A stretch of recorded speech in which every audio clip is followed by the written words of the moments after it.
One of the biggest concerns that intuitive eating critics have is that the anti-diet approach only involves eating junk food. But this just isn't the case. Intuitive eating involves eating a wide variety of foods that honor both your health and your taste buds. This is where my favorite principle of intuitive eating comes in, Principle 10, which is to honor your health with gentle nutrition. If you've missed the first 9 principles of this series, I will leave those downstairs in the description below for you to check out. In this video here, we're going to go over what gentle nutrition is, when it may not be a great idea to use gentle nutrition, and I'm going to share some realistic examples of how you can incorporate this into your life starting right now. First things first though, what is gentle nutrition? Gentle nutrition is a flexible, non-diety approach to healthy eating. And I tend to use the word healthy in quotes like that because it looks different for every single person. What is healthy for me may not be so healthy for you. And unlike other healthy eating programs that you may have tried in the past, gentle nutrition and intuitive eating as a whole is not about losing weight. When we only eat foods with the intention of shrinking our bodies, we tend to cut a lot of foods out. And how can we expect to add good nutrition and thrive when we're cutting things out? Gentle nutrition is about feeling good both physically and mentally. It's a combination of your body's wants and needs along with your nutrition knowledge that you have. It is not just eating cookies and donuts and pizza all the time because you have the knowledge to know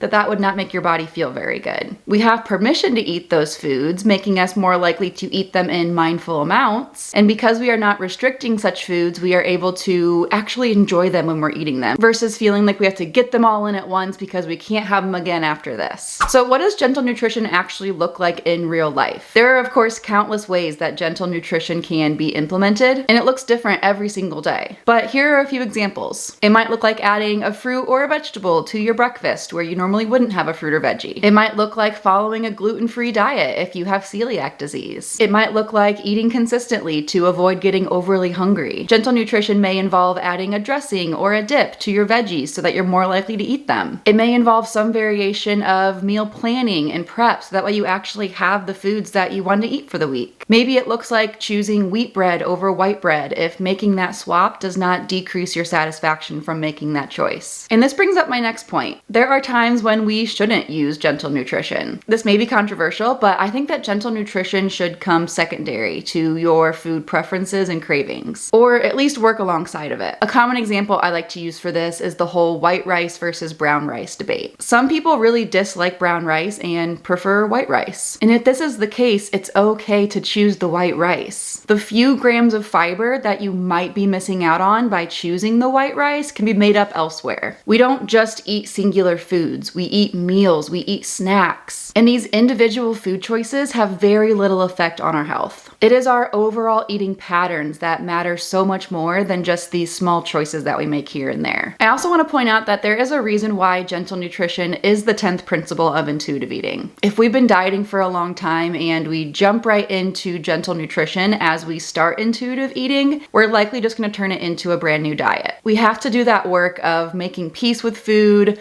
removing those labels of good and bad from food before we start incorporating healthy eating. The more you are fixated on how healthy your food choices are, the less likely you will be able to actually listen to what your body wants and needs. Along those same lines, let's talk about food rules versus food preferences. There may be certain foods that you don't choose to eat simply because you don't like them or they don't satisfy you. But if you're avoiding these foods because it causes you stress or guilt to eat them, that's a food rule, not a food preference. For example, if I have a soda, I tend to choose a diet soda, a Coke Zero, something like that. I just prefer the taste of a diet soda and I don't always feel the best when I drink a regular soda. However, if I did have a regular Coke, I'm not going to feel bad about it or feel like I need to burn off the extra calories. Other soda drinkers may feel the opposite and they find that they enjoy a regular soda more than a diet version. There is no right or wrong with any of your food choices. It is more about what is the why behind you making that food choice. Why are you choosing wheat bread over white bread? Why are you choosing brown rice over white rice? Why are you choosing a diet soda over a regular? Again, it is okay and encouraged to honor our health and make food choices that make us feel good. But if we're only doing it with the pursuit of shrinking our body or because we are scared to eat the alternative, we're still stuck in that diet mentality, and we gotta work on that first. All right, let's wrap up this principle by discussing something called nutrition by addition. You guys may have seen me post about this recently and show how I am turning